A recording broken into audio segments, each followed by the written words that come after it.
Hi, my name is Arlene, and I did my internship at the Johns Hopkins Bloomberg School of Public Health. So about me, my name is Arlene Bandavong, and this fall I will be attending Northeastern University as a behavioral neuroscience major on the pre-med track. I did my internship at the Bailey Lab at the Johns Hopkins Bloomberg School of Public Health in Baltimore, Maryland, and I also spent some time in the Arnold and Mabel Beckman Center for Cryo-EM at Johns Hopkins, where we did data processing. I had two site supervisors, so my main supervisor and principal investigator's name is Scott Bailey. He is an associate professor at Johns Hopkins, and he joined the Department of Biochemistry and Molecular Biology in 2008 when he came over from England. He explores the structure and function of molecular mechanisms that cells use to interact with and modify DNA and RNA while focusing on CRISPR systems, and he received his PhD from the University of Sheffield. My other site supervisor was Brian Learn. He is a faculty research associate at Johns Hopkins with over 30 years of experience in the department. He has research interests in biochemistry, molecular biology, and DNA replication. He's also worked with CRISPR systems like Scott. He's also purified proteins, worked with Escherichia coli, aka E. coli, DNA and RNA, and he received his PhD from Thomas Jefferson University.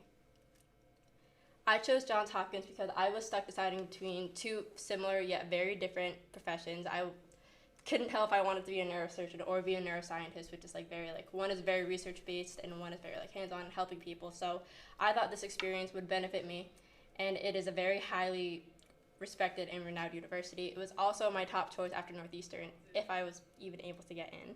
And I had an amazing connection at Hopkins that would allow me to work with someone who I was very familiar with. So this is basically a Johns Hopkins mission statement.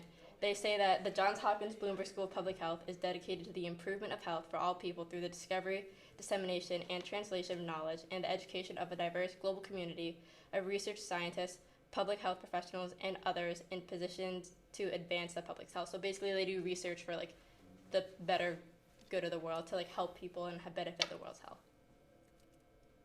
My expectations going into my internship were extremely low. I thought that I don't even have a high school diploma, so what are they gonna let me do at Johns Hopkins? So I thought I was only gonna observe lab procedures and experiments, record and process data, and carry out online research, which is a lot of what I did, and attend department meetings. But as an intern, I got to do a lot more. So I carried out biochemical assays where I got to purify proteins and see how pure the reagents were, while also testing out the binding and the protein DNA binding. I got to analyze it and record my findings, and I attended one of the weekly lab meetings where everyone in the lab talks about what research they've been doing over the past week and any issues they've had with it, and if they want to discuss or work with the principal investigators over the course of the next week to see what they have to do. And basically I followed my site supervisor around all day every day, so whatever they did, I did too. Some of my accomplishments were being able to experience a field of interest firsthand in a very professional setting, something that I can't get in AP Bio or a lab upstairs. I got to conduct an almost full structure analysis of a protein, but we had to do it sort of backwards because when I got there, the microscope was down, so we did the data processing first, and then we got to the biochemical assays. And I was able to successfully carry out the biochemical assays on my own and receive good results.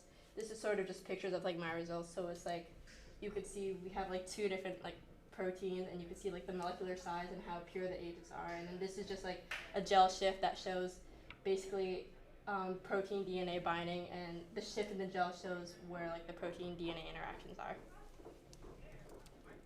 Some challenges I faced were, the big one was not being used to working a full-time job. So I would wake up at 5:45 every morning, leave the house by 7 to get there by 8, and then work until 4, sometimes 5:30 on later days. And it's just very hard to balance when you've never done it before, and it's very tiring, and I understand now why people with full-time jobs complain. Remembering all the information thrown at me was extremely hard too, because one of my supervisors liked to talk very much, and they would just throw stuff at me, so it was kind of hard for me to take it all in when I wasn't really taking notes on stuff. So I had to keep a mental check in my head, and then later on when I got back to my notebook or notes, I'd have to write it down, and I just forgot a lot of stuff. It took me a while to understand what we were actually researching. Yes, I did research beforehand, and I wrote that stuff down, but the way in order we were going, I was kind of confused because we kind of did it backwards and out of order. The math was also hard because when I did the biochemical assays, I had to determine how much of something I would need to put into like the pipettes or like the endorphin tubes, and I'm just like not the brightest in math, so that was very humbling to me, and I got humbled a bunch of times with that part, and I was honestly just lonely because I got FOMO, and like all my friends and family were like in Connecticut, and here I was in Maryland, and I was just a little lonely. Some skills I learned were time management. Even though I was working like 8 to 4 every day and I had a lot of time, I had to remember like what time I had to go back to the lab and check on like my assays, when I could do like certain things like go to the microscope or like take pictures of my gels. I had to focus a lot because there were times where I had to repeat my assays because I was just like my head wasn't in it, and then I was doing the wrong calculations, or like I was mixing up like the proteins and stuff. I had to keep a positive attitude a lot of the time because everyone there is obviously highly qualified, more qualified than me. There were PhD students, people with PhDs already, and I was just a high school student here on an internship for 2 weeks. So I just had to like, it was like a mindset that I had to tell myself that like it was okay for me to be here, like I was doing fine. I learned a lot of proper lab procedure and how to handle equipment and chemicals on my own, which is something that I didn't really learn like in chemistry here. One, because I was in chemistry during the COVID year, and two, because we don't really handle a lot of dangerous chemicals here. I learned how professionals carry out research, record their findings, and cooperate with each other when they have issues with like their research or questions about what they're researching. And I learned how to create my own scientific presentation with my procedure and my findings. How my internship experience will help me in the future. My internship has given me a broad background and overview into molecular biology. It's something that we don't really go into in AP Bio, but basically I got like a very general overview of what I'm going to be learning in my first year of biology at college. It allowed me to gain proper lab experience for college too, because again, it's something that we don't really learn in high school. My internship helped me realize what career path I wanted to pursue, because over the 2 weeks I had a lot of time to like think and like think about what kind of future I wanted to pursue and where I saw myself in 10 years. And it pushed me ahead of other students. I don't mean to like toot my own horn, but like you don't really hear about students interning at Hopkins while they're still in high school. So it was really like a once in a lifetime chance for me, and it allowed me to make great connections. My immediate future plans include attending Northeastern in the fall and taking classes that will give me like a general understanding in biology and health sciences with a concentration in neuroscience. And possibly when I graduate in 4 years, I might do a +1 that'll allow me to have my master's in 1 year instead of 2, which is like really far into the future, but we'll see where it goes. And then I plan on attending medical school, which will put me on the path to becoming a neurosurgeon. Any questions? Miss Sylvia? So from your last point, it sounds like you definitely are more leaning towards the hands-on neurosurgery versus the research. What was like the defining moment and all the time that you said you spent thinking about it? Like what was the final decision that made you say, I think I want to go to surgery? When I really had to like analyze and record my findings, that stuff was like kind of hard for me, and like the math really like humbled me. I like being hands-on. There was parts where I was like sitting down waiting for like my assays to like process and for like the experiment to carry out, and I didn't really like the waiting part. I like being like standing up, walking around, like busy all the time. So that's why I chose to like go to the medicine part. Nick? What do you want to do when you become, like once you graduate with what you're going into? Hopefully, I don't know if I'd want to pursue a master's, but it's like, if I can get it in 1 year as opposed to 2, I don't see why I wouldn't. But then I want to go into like medical school, and then like hopefully even get into medical school at first, and then pursue that, and then go into residency at hopefully a renowned hospital, and then pass my boards and become a neurosurgeon. Ava? So since you were in Maryland, did they like the first couple weeks or like the first days you were there, did they like have to teach you like about the samples? Like did it take like a class? Like how did they just explain it? Like My supervisor literally just sat down with me and drew on like a whiteboard and pieces of paper, and I still have those with me at home, but like I didn't really take a class. I just like sat down, and they just like threw all this information at me, and they printed out like diagrams and stuff for me, and I did like online research on my own. So like it was really like me listening and then like figuring out why I didn't understand, and then taking that and then researching it in my own and writing it down in my notes. Lizzo? So were all your labs like more individual like that, or did you get to collaborate with other students? A lot. They were all individual because the students in the, like within the lab itself, there's like different labs within the school. They are all working on like projects that they're gonna write theses on and like paper publications for their PhD. So I couldn't really like collaborate with them. It would really like interrupt like their flow of where they were going. Cause like by this time like they're already like in the process of writing their papers and in the process of editing it. So it wasn't really like collaboration. I wish it was, and they were like, they said that if they were doing anything interesting, they'd let me know. But obviously, I just can't like force them to like do anything with me. But I would have loved to, but it was all independent. Nick. So you said that you guys had like collaborations where they talk about like their findings or anything they struggled with. Were you able to like be a part of those and kind of share with what you were doing? A little. My site supervisors shared with me only because like they were able to expand more than I could, but they basically just talked about like my findings and like what we struggled with at first and how like my first gel came out bad, and then the second time I ran it, it came out better, and then what like the gel showed, and then I got to hear like other students like issues and how they would resolve it with the site supervisors. Any other questions? Great job, Arlene. Thank you. Now, if you have to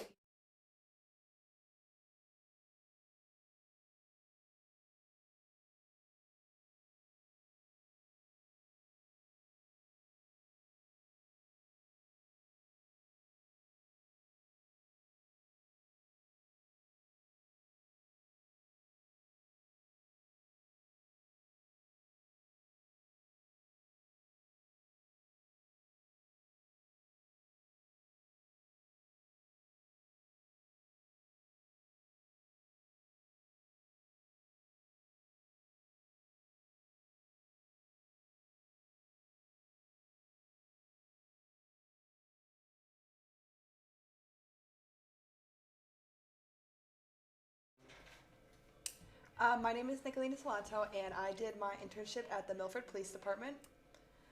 So about me, next year I will be attending Western New England. I will be majoring in criminal justice. I will also be playing softball at Western New England.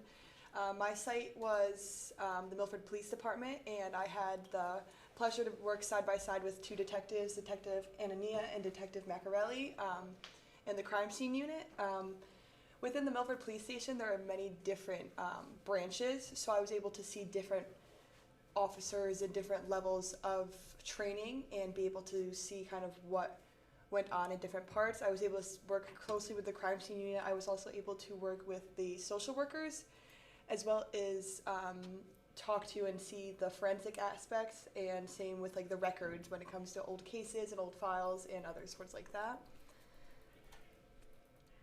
So why I chose Milford Police Department, I kind of, going into college, I knew I wanted to major in criminal justice, but I've always kind of had the question of where I want to go with it. My mom is a social worker who works for DCF. I've always been interested in what she does.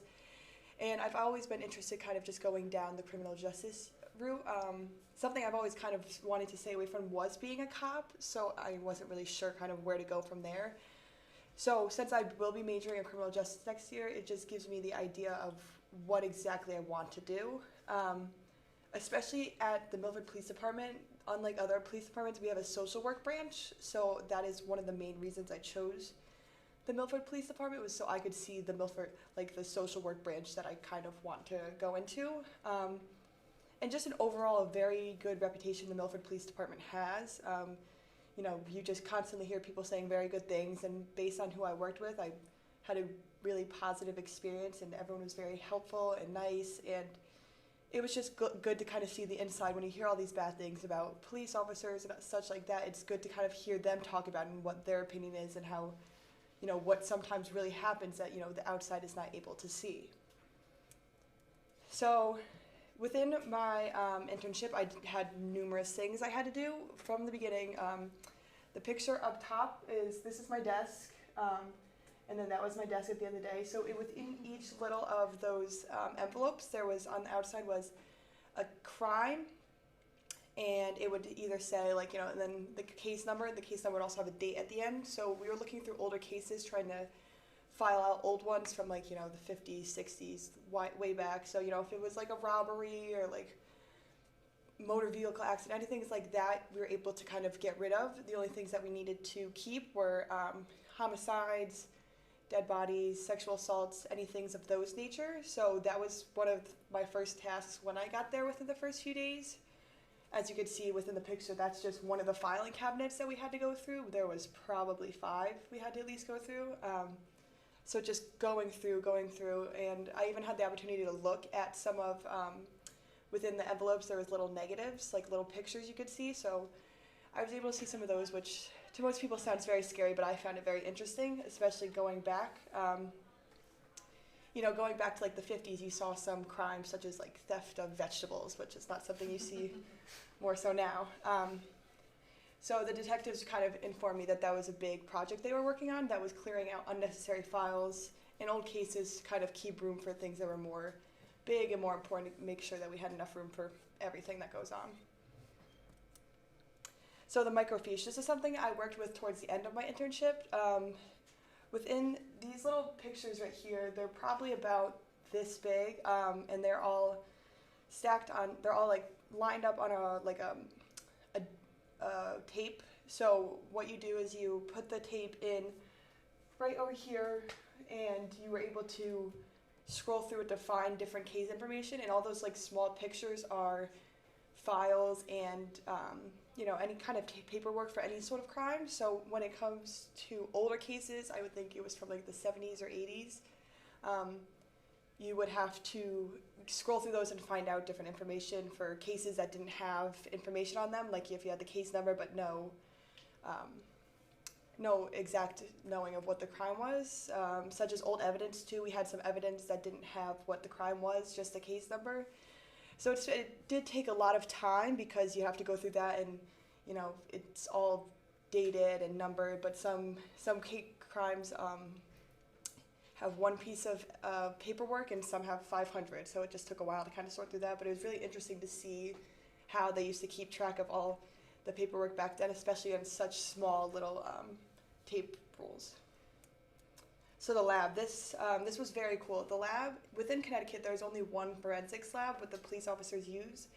It's in Meriden. So the way that it works is during COVID, since there was, they were trying to keep everyone separated, they gave each police department a set time of when they would drop off evidence or anything they needed processed. So even after COVID, they kept that just so it was keep everyone on the same schedule, and there was never any backup or anything like that. So the Milford Police Department goes every other Wednesday, I want to say around 11 o'clock, just so it keeps everything organized. And it was so cool just to see the process that you go through in order to get stuff in. When you first arrive there, you have to put all the evidence you need processed in a locker, and then you lock it, and then the forensics person comes around, unlocks it, and then takes it out just to make sure that nothing happens within the 2 seconds that you put it in there. Then you have to do a lot of paperwork, you have to sign off a lot of things, they have to double check everything's there. Like, it's a big process to make sure nothing gets lost.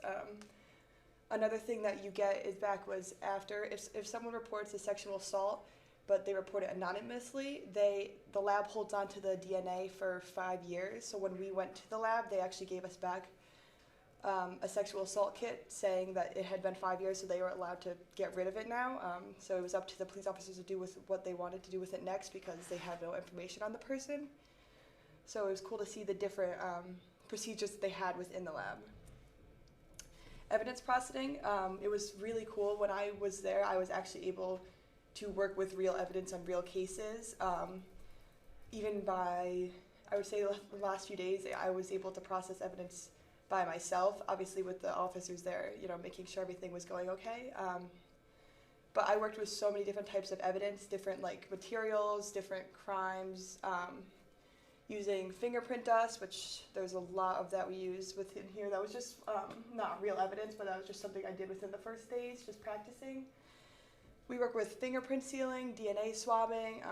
We also photographed evidence, which I was able to do on real crimes as well, and as well collecting and marking evidence, because when you collect evidence, you have to make note of every single thing that you collect, of what time, where you got it from, and a lot of paperwork goes into that. So some of the activities that I was able to participate in, I was able to go to a trauma training with the social workers, which was very interesting. Instead of going to the office, I went there, and there was a woman who was also in the similar job as the social workers, and she talked about what her experience with trauma was and how she's worked with police officers and how police officers experience trauma, but they are not able to kind of deal with it like someone else is because they have to continue on within their job. I was able to go to an actual crime scene. There was, I want to say it was like a robbery that I was able to go to, and there was fingerprints left on the car that was things were stolen from, so I was able to help process that, take pictures, talk to the victim. I was able to also look through, we had to clean out, besides the case files, we had to clean out inventory. I was able to see all like the amount of different fingerprinting dust, all the different like evidence processing bags. We also had to, I was also able to watch the detectives interact with victims, like with the victim of the robbery, hearing them, what they had to say to them, how they were very understanding and very kind of comforting in a way, but also being sure, like, you know, we're going to make sure that, like, we're going to take your DNA, see what's in the car, anything like that. And just being able to hear about these old cases and see photos from past cases and hear about things that have happened in our town that you wouldn't know about unless you were in this department. So challenges, accomplishments would definitely be the amount of people that it takes to make the police department run. There is a job for every single thing there. You know, there's a person who works with keeping track of all the evidence, and there's a person that works with, you know, getting DNA from all the evidence, and a person who works with specific types of evidence. It's a lot to make sure everything runs smoothly. So it was kind of, you know, getting used to everyone there and just, you know, becoming familiar with everyone. A lot of the journals were definitely harder to do because I'm only allowed to share so much. When you sign it, it's like, you know, you have to sign something saying that if I say something that I'm not supposed to talk about, I could be arrested. So it was definitely hard trying to make sure I wasn't saying anything I wasn't supposed to. When it came to evidence, there's exact procedures you have to follow. So on the last day when I was processing evidence by myself, it was very nerve-wracking, you know, because I had only been there for 3 or 4 weeks. So watching the, you know, making sure I didn't do anything wrong, obviously with the police officer's help, it was very stressful. And not having as much experience as the other interns, because I worked alongside, I think it was 3 to 4 other interns, and they were all college graduates who were going to the police academy soon, so they obviously had that experience that I did not. So it was definitely challenging trying to understand what they did that I did not. So intellectual growth, it was hard. It wasn't hard having a consistent schedule, whereas high school, you know, different. If I had priv, I would obviously be able to sleep later, but I had to be at the police station by 8 o'clock every day. I had to dress business casual, which was definitely harder than, you know, coming to school every day in sweatpants. But I think it definitely helped my experience in what I wanted to go, what path I want to go down in the future. It gave me firsthand experience that most people won't have going into college. So I think that this experience overall really narrowed down what I want to do, especially since prior to this I really was against being a police officer, and seeing that a lot of these jobs required you to be a police officer at some point, it kind of gave me an insight that I had not, you know, known about before. So as for my future plans, I still plan to major in criminal justice in college. I have not chosen what I want to focus on yet. It's a possibility of majoring in criminal justice with a minor in social work or a minor in psychology. And even when it comes for like future, the police academy, the Milford Police Academy always is an option for enrollment, although I'm still not 100% sure what I want to do. After talking with a lot of the detectives and being interested in what they did, you know, you hear that they had to be a police officer and work patrol for, you know, numerous years, and but there's also some social workers who didn't have to become police officers. So as for what I want to do, I just know I want to still continue down the criminal justice path and go somewhere from there. Questions?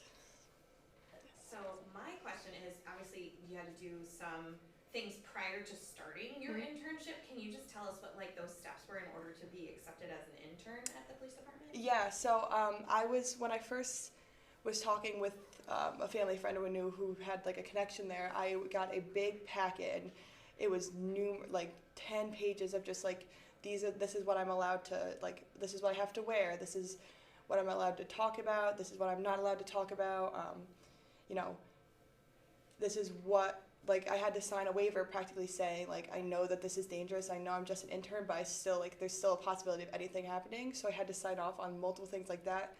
I'd have my parents sign.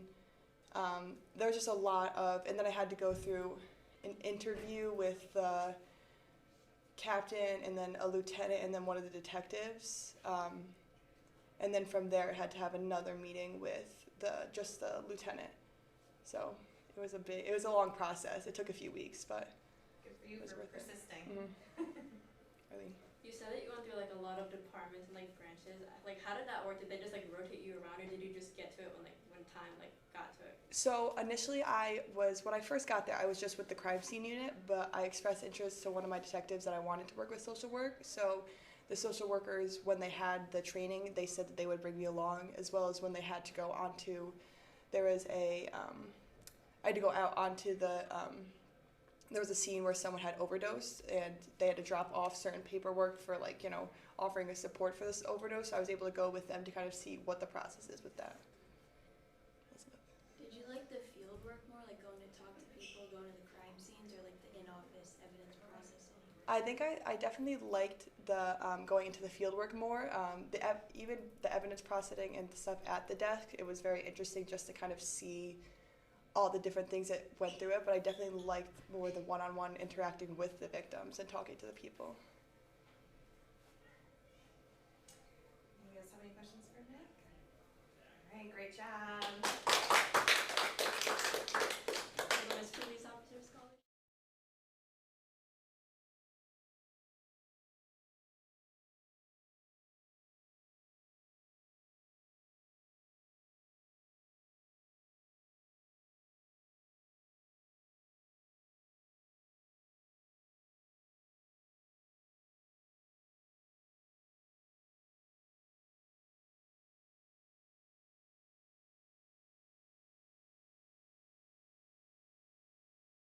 So hi, my name's Ava and I intern over at Fauna Jewelry.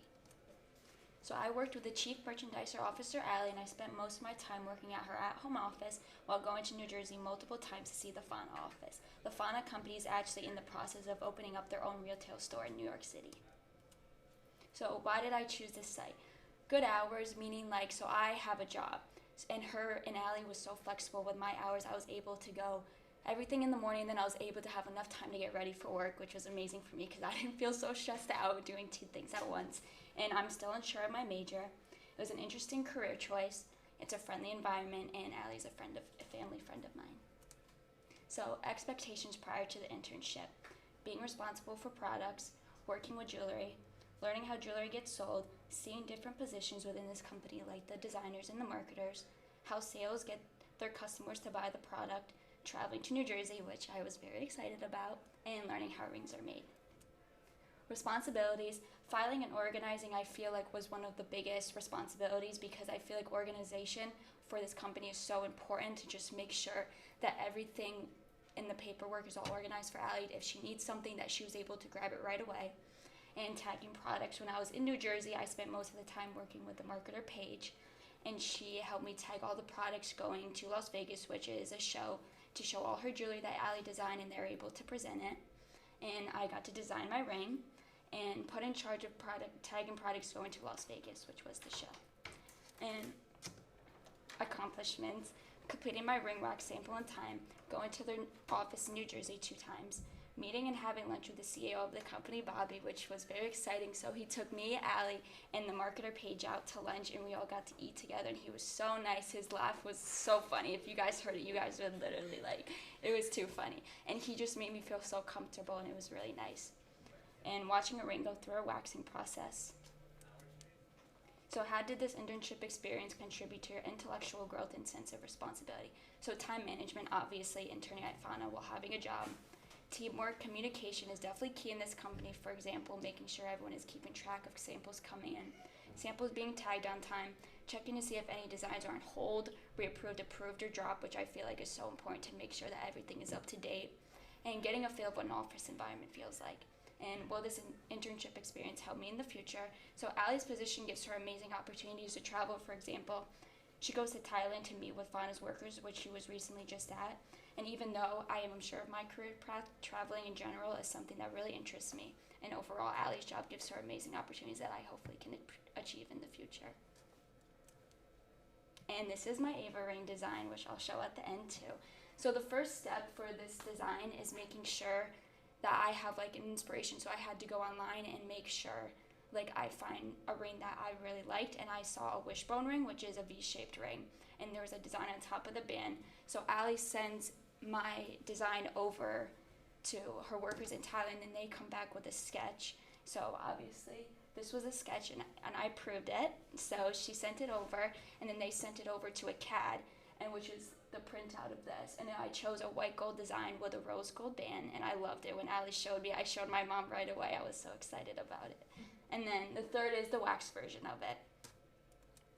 And then challenges and problems. So being at my internship, I didn't experience much problems. I feel like Allie was an amazing person and role model to work for, and I hope to be as passionate of my career in the future as she is. And Allie was very understanding of my hours, and she made sure I completed any hours I may have missed. She also made sure I was always busy and gave me the ring design project that was lots of fun. One minor challenge was making sure the hours of my job didn't interfere with my internship, and Allie always helped, and I truly had a good internship experience with her. And then my immediate future plans was I offered a summer job at the site, and I actually was. So the CEO, Bobby, mentioned to Allie in a meeting of me possibly becoming her assistant for some time, but unfortunately with college approaching and my job, it was too hard to fit a position like that right now. And then plans after I graduate, my plan is to attend college at East Carolina University in Greenville, North Carolina.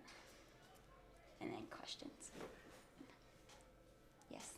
So you obviously had like a lot of like responsibilities and activities to do. You seemed like you were constantly busy. Like, what was like your favorite thing that you would do? I feel like going into the office was definitely my favorite thing. I feel like I had lots of work there, and it was so nice to meet all the people. They were so nice, and I feel like that's one of the things that I liked about Allie's company in the office there, that they were so friendly and they were so welcoming. Yes. So I know you said you are still unsure about what you want to go into. Would you consider like this? Would you consider a path kind of similar to this, like, you know, traveling and meeting new people, but like also kind of designing things like that too?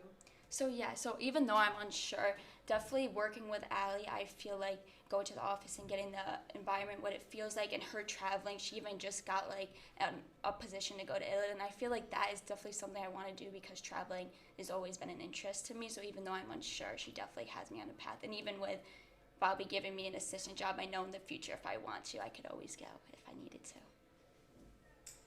Well, I have a couple things. Number one, fantastic that you got offered an opportunity after, so that says a lot about your, diligence with the work that you were given while you were an intern. Do you want to pass around your wax sample? Yeah. I'll let you do that, and in the meantime, maybe we can ask a couple more questions, but I wanted you to get a chance to pass that around. What was your inspiration? You mentioned you had to find inspiration for your sample. So where did you look? Yeah, so I basically just looked online and I looked at like different types of bands, anything that really stuck my eye, and I liked that V-shaped ring. So then I was like, okay, I want to do this, and then I got to choose like the band color. That's why I chose that rose gold color, and I really liked it. I loved the way it came out, and I didn't really need like anything I feel like too big. Like I feel like I'm very like a simple person, and I like the way it turned out. So yeah. Do we have other questions for Eva? Would you consider a career path where you have to like design things, even if it's not truly like, you know, fashion or something like that? Yeah, so I feel like I'm just still unsure. So I feel like going into college and like experimenting with stuff, then I'll finally find like what career will fit best. What do you think was the most important thing that you learned, not just from your site supervisor, but just as your internship overall, like overall experience? I feel like just having that sense of responsibility and communication, I feel like when you're able to communicate with all the products coming, then it's so easy. And just being able to use your voice, like if there's something you're unsure about with the product, I feel like it's so important to just reach out right away, so then nothing is stuck behind. All right, great work,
My name is Elizabeth, and I did my internship with the Milford Recreation Department.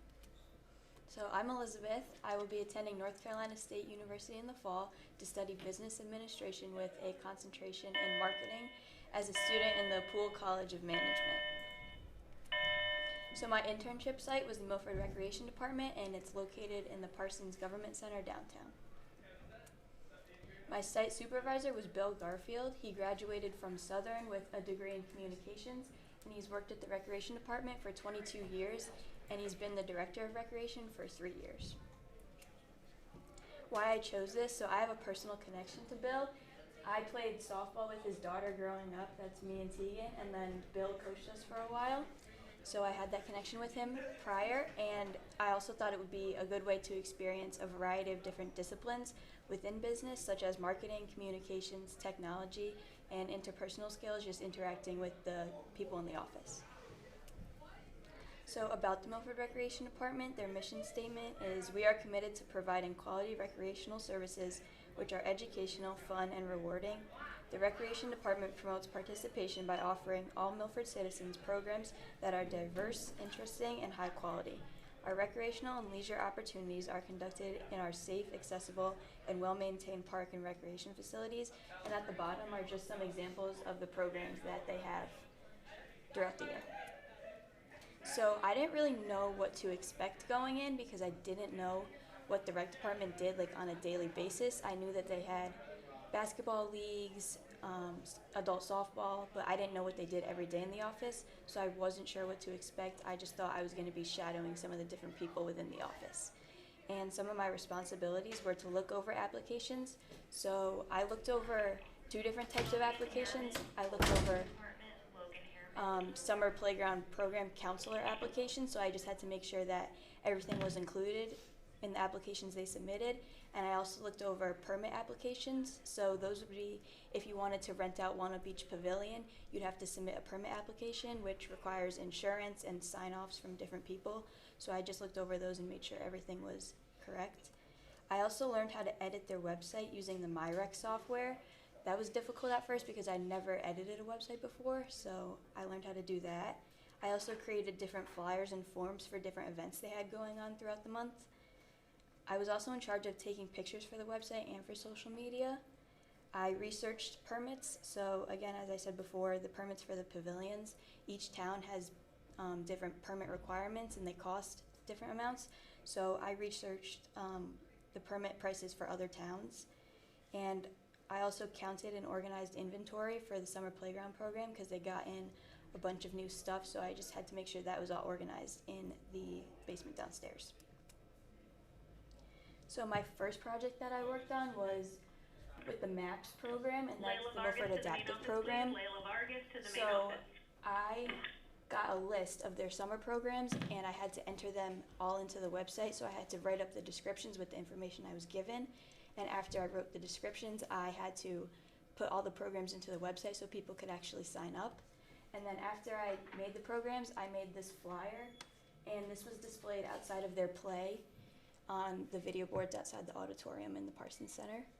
And I was also in charge of going to the drama show and taking pictures, so I was able to go on Family and Friends Night, which was really good. So I could go backstage and take pictures of some of the performers, and then I was able to sit right up front to take pictures for social media. Another project I worked on, which was more of a one-day thing, was mapping out the benches around the building and the pond. So I walked across the street to the pond, and I went to all the benches and wrote down the ones that had dedication plates already on them and just labeled them on the map in the office. So if they ever get a call asking where a certain bench is, they can tell the people. And another project I did was a pickleball merchandise pop-up shop. So I worked with Brooke on this. She's their marketing and communication specialist. And I made a pickleball merchandise order form so we could take those to Eisenhower Park and sell the pickleball merchandise that Brooke created to the people of the Milford Pickleball Association that was playing that day. Another thing I did, as I said before, was make flyers. So this is an example of one of the flyers I made, which is information about the national parks that somebody sent in that they thought should be included on the website. I also, one of the days I just strictly went around Milford and I drove to take pictures of the places that had no pictures on the website already. So 2 of the places I went to were the McCann Natatorium and the Point Beach Playground, and those are like examples of the pictures I took. And then for the website part, I came back the next day, uploaded all the pictures, and then uploaded them all into the website. So this is the MyRec software, so this is like what it would look like behind the scenes. And then after I submitted all of that into MyRec, you could go onto the actual website and see the picture right there. So it was good to have real-time feedback to make sure the pictures were uploading correctly. I put the right pictures in the right spot, and like I cropped it correctly and all that stuff.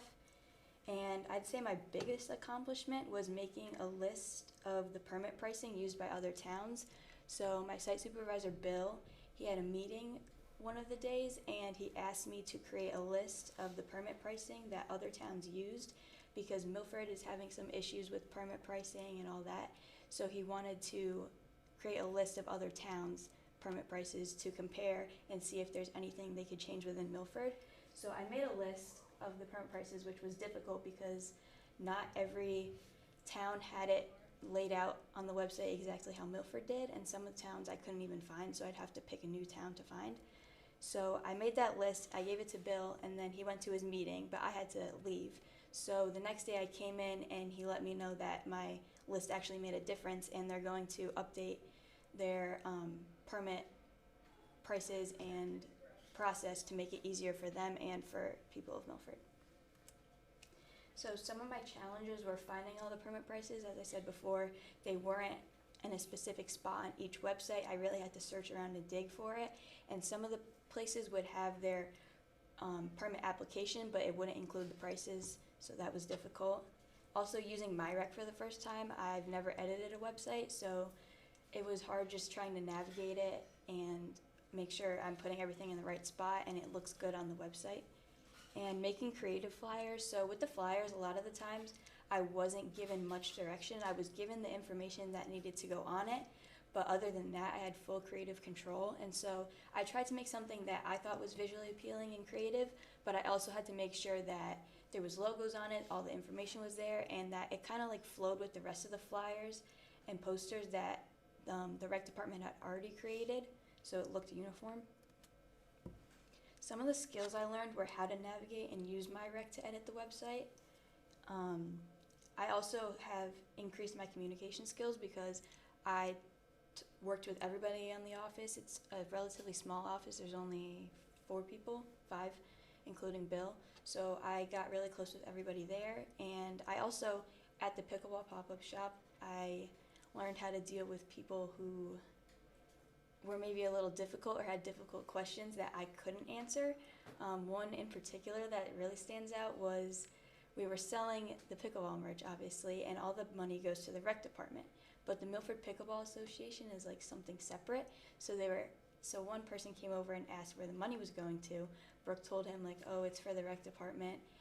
And then he was like, he wasn't very happy with that answer, so he asked where their $3,000 was going, and we didn't really know how to respond to that because it's like not something that Brooke specializes in. Like she doesn't take the complaints, she doesn't deal with any of that. She's not the finance office. So we just kind of told him like if he wanted to talk more about that, he would have to call Bill because we couldn't deal with his problem right there. I also learned about time management and planning ahead. So with a lot of the things I did, I had to make sure that I was getting flyers done like on time. And for the permit pricing in particular, I had to get that done within that day because Bill had to take it to his meeting at 2 o'clock. So I had to make sure that was all done. And I also learned more about marketing and networking. So Brooke taught me about different aspects of marketing, and then also she does all their social media, so Facebook and Instagram. And she was saying how it's important to have like pages like the Milford Moms website or like what's happening in Milford, like those places post the events to make sure people come. So like May was bike month, so we had a bike month event at the end of the month, and so she made sure that the different groups were posting that. She was constantly posting that to get a bunch of people there.